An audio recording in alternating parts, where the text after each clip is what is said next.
Boa tarde, que a graça, que a paz do nosso Senhor Jesus Cristo, que excede todo entendimento, seja na vida de todos.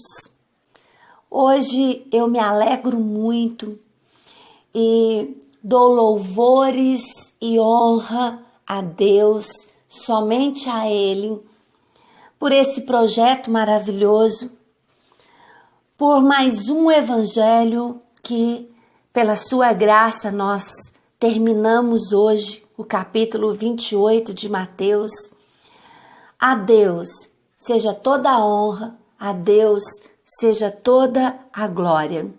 E também quero parabenizar a todos que estão se empenhando, porque Deus honrará todo o empenho, toda dedicação.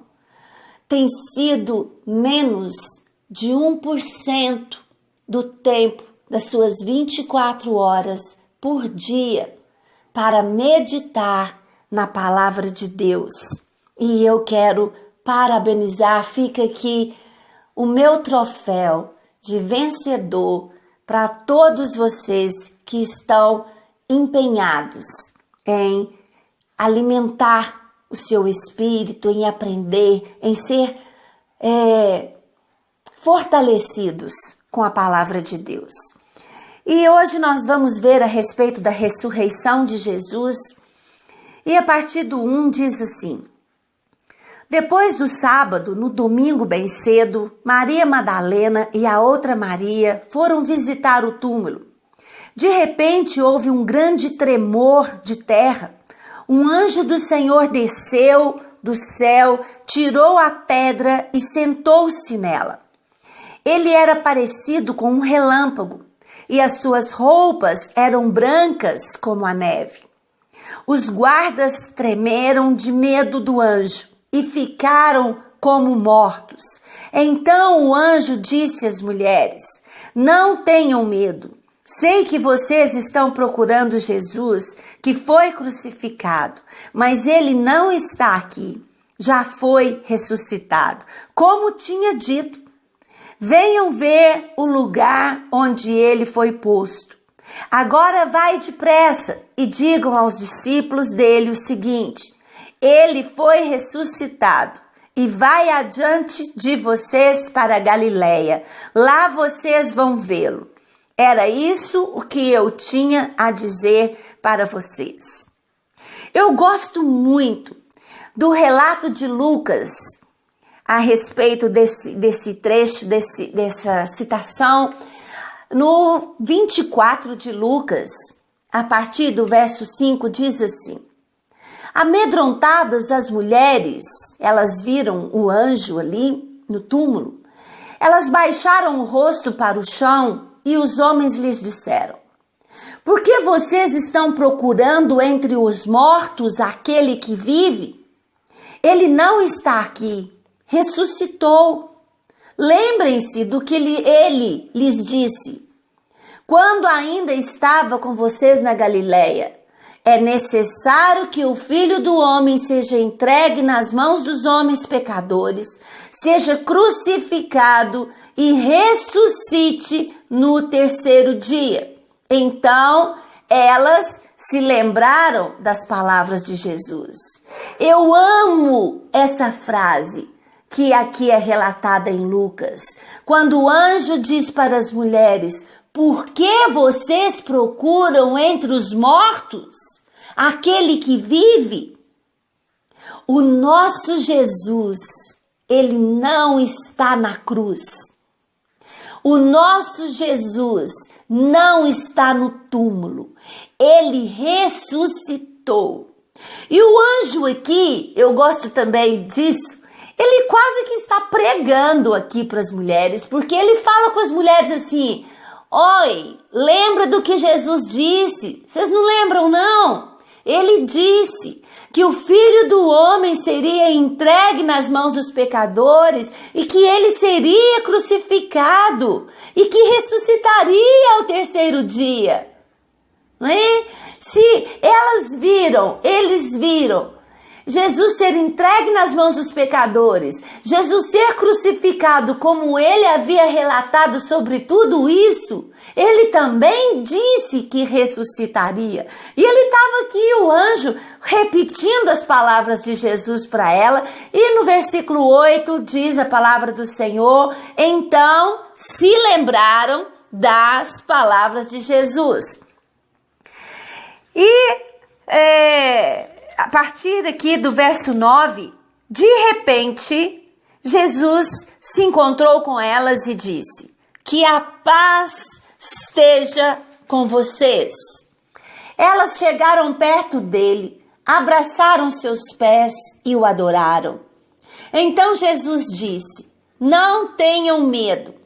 Vão dizer a meus irmãos para irem para a Galileia e eles me verão ali. Antes de prosseguir, eu gostaria de trazer para nós também, em outro evangelho, seria no evangelho de João, que também relata sobre a ressurreição de Jesus, um fato assim que nos motiva, que nos traz esperança. E João, no versículo 20, no capítulo 20, versículo 7, diz que quando Pedro chegou ali no túmulo, ele viu os lençóis. Mas ele também viu aquele lenço que cobria o rosto de Jesus e aquele lenço estava dobrado.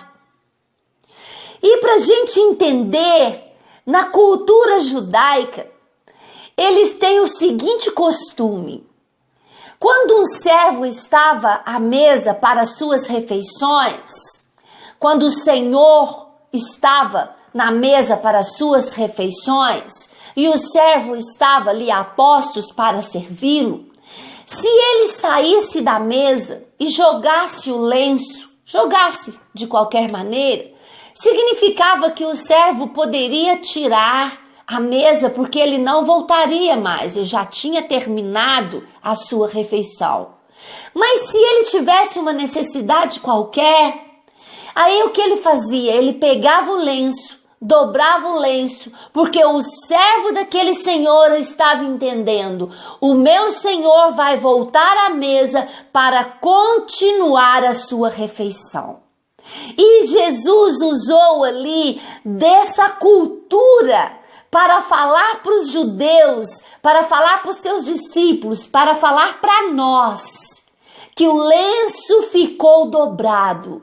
A obra não está completa, no sentido que Jesus vai voltar para levar a sua noiva, para levar a sua igreja, e isso é maravilhoso demais para nós. Jesus deixou o recado: eu vou voltar, né? E depois nós vemos, a partir do verso 11, o boato, né, dos soldados, porque eles vão até os soldados romanos que foram colocados para vigiar o túmulo de Jesus, eles vão até os líderes judeus, relatam que o corpo sumiu e que não tinha como sumir. Os judeus já esperavam isso. Por isso, os líderes judeus colocaram ali aqueles soldados. E eles, então, têm a seguinte estratégia: pagam muito bem aqueles soldados para ficarem calados quanto à verdade e dizerem que os discípulos estiveram lá e roubaram o corpo de Jesus. E no versículo 15, no final do versículo, diz assim: e esse boato se espalhou entre os judeus até o dia de hoje.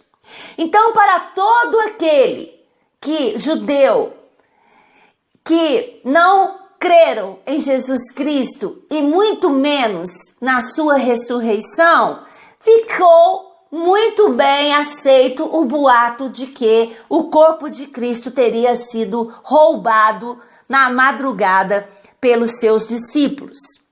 E a partir do verso 16, diz assim: Os 11 discípulos foram para a Galiléia e chegaram no monte que Jesus tinha indicado.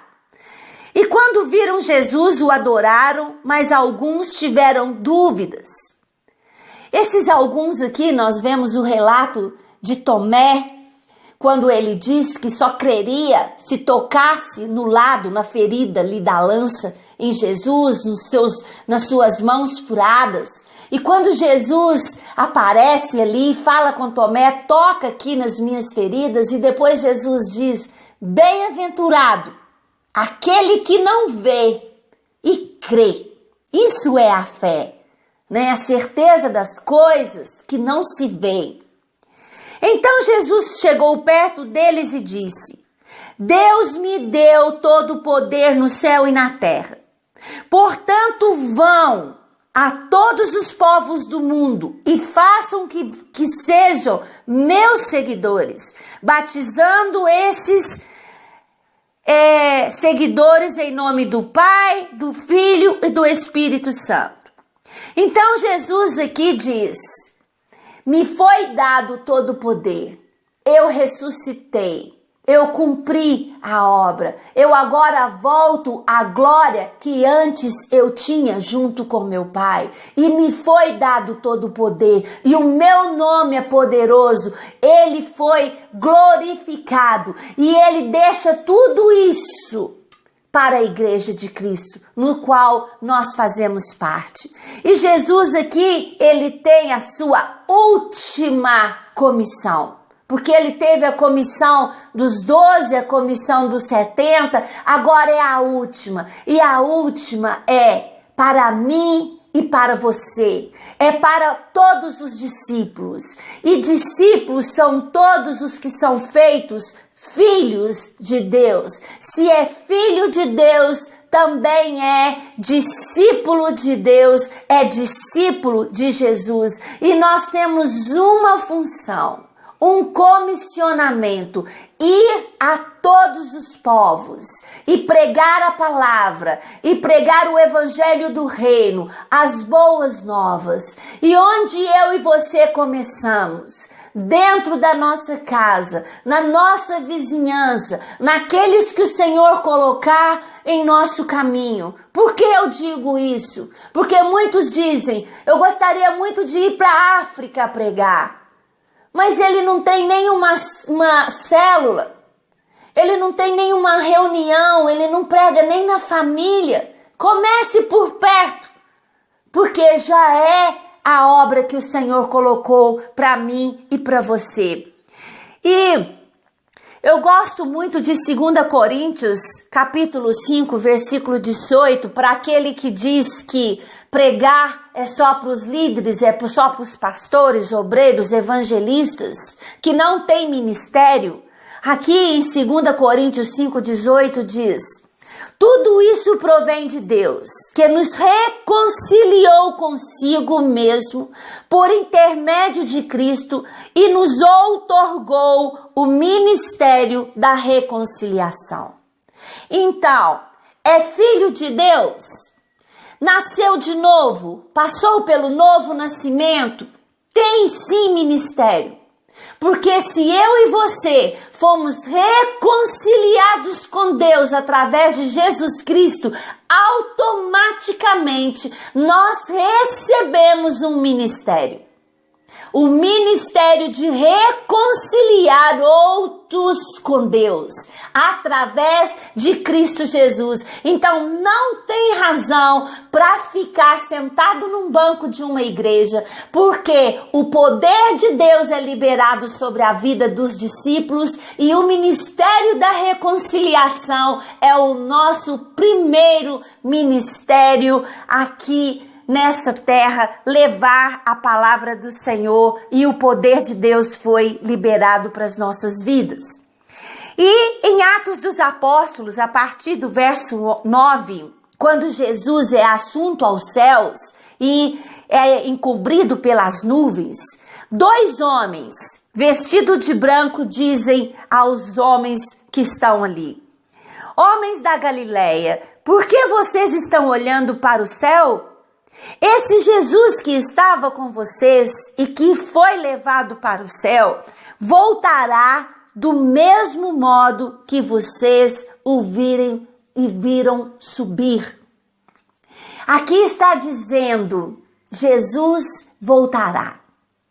Os anjos estão dizendo, da mesma forma como vocês o viram subir, da mesma forma como eu e você ouvimos esse relato e podemos contemplar com os nossos olhos espirituais, com a nossa fé, esse momento que Jesus sobe e as nuvens o encobrem. E muitas testemunhas ficaram ali para dizer, é verdade, da mesma maneira ele vai voltar, disse os anjos ali.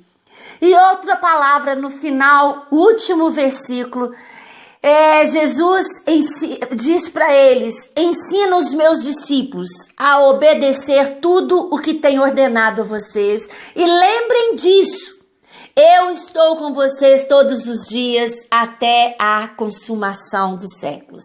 Jesus está dizendo para mim e para você, aqui no final do Evangelho de João, eu vou voltar.